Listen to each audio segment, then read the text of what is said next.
On Sunday, DHS Secretary Kirstjen Nielsen was forced out after reportedly resisting a move by Trump to revive his family separation policy at the U.S. border. But Nielsen oversaw Trump's zero-tolerance family separation policy, as you're saying, last year, coming under fire for Democrats for lying to Congress, as well as for withholding information on children who died in U.S. custody. At least 2 children died under Nielsen's leadership, 8-year-old Felipe Alonzo Gómez and 7-year-old Jakelin Caal Maquín, both in New Mexico. This is Nielsen speaking last year about the conditions of detained migrant children. It is important to note that these minors are very well taken care of. Don't believe the press. They are very well taken care of. We operate according to some of the highest standards in the country. We provide food, medical, education, and all needs that the child requests. This is Democratic Congressmember Bonnie Watson-Coleman of New Jersey questioning Nielsen about the conditions children are held in during a hearing last month.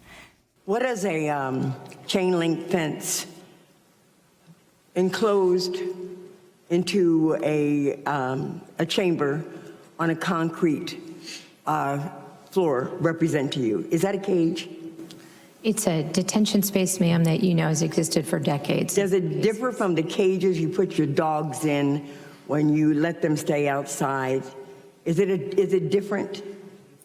Yes. In what sense? It's larger. It has facilities. It provides room to sit, to stand, to lay down. So did my dog's cage. So did my dog's cage, said the Congressmember in response to Kirstjen Nielsen. And this is the woman that President Trump says is not tough enough on policy. We're joined by, as well as Erica Andiola, Democracy Now! Correspondent and producer Renée Feltz, long reported on the criminalization of immigrants, family detention, and the business of detention. Renée. You know, Amy, you and I took the Democracy Now! Team to the border during this family separation crisis, and that was not long after Kirstjen Nielsen denied that family separation was happening. Remember, she at first said that zero tolerance doesn't mean that we're taking parents away from their children. Interestingly, that was later proven to be a lie when there was a release of a DHS memo that she had signed off on. Who else signed off on that? The new person who's taking her place, Customs and Border Protection head Kevin McElhaney. He was signed on that memo as well. And by the way, in order for Trump to put him there, yes, he has to get rid of Claire Grady, who's in between, who would be the number 2. And it's not, well, we'll see if she's fired, because that is the order of succession. He wants to get as quickly as he can to a yes person who will help him carry out Stephen Miller's policies. Stephen Miller is lurking in the background as an advisor. I think it's important to note that Kirstjen Nielsen opened the gates for family separation to happen. She was a yes person for Trump herself, even though she's being portrayed as someone who occasionally said no to Trump.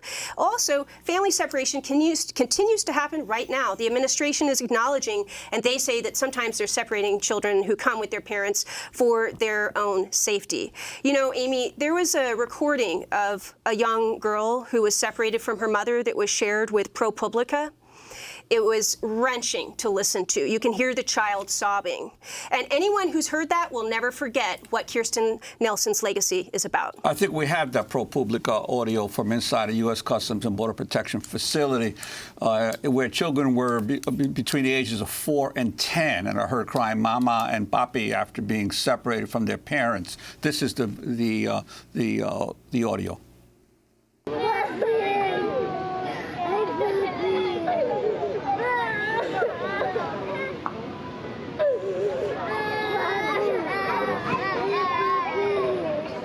Well, we have an orchestra here, right?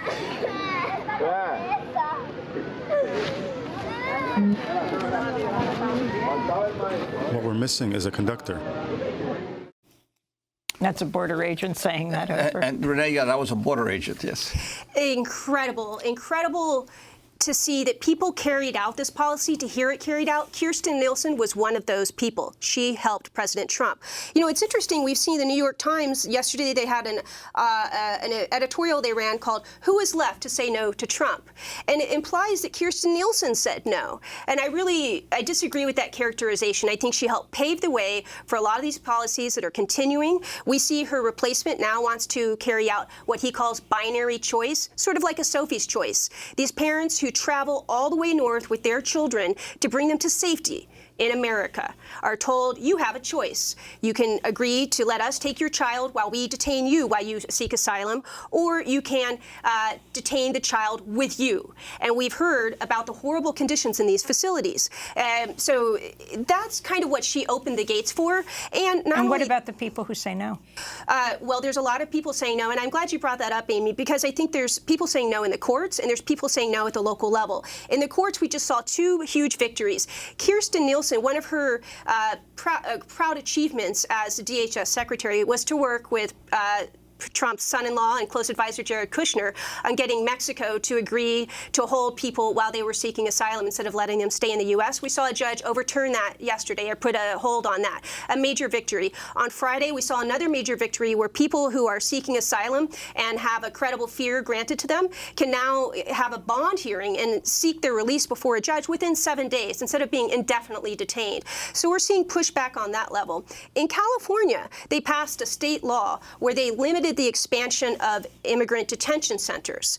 And many of these facilities, and I wanted to bring this up real quick because many of these facilities are now having their contracts ended with the cities. For example, Adelanto, California, ended their contract with the second largest facility holding immigrants in California, run by Geo Group. That contract could now come back as a contract just between ICE and Geo Group. And so while people are saying there's success in California pushing back, we could actually see an end run with an increase in family detention there. One other quick thing, we're seeing cities reject permits for these facilities that hold children in detention. We saw it in Houston, and just this week, I believe yesterday, we saw it in Philadelphia. Well, we're going to break and then come back to this discussion.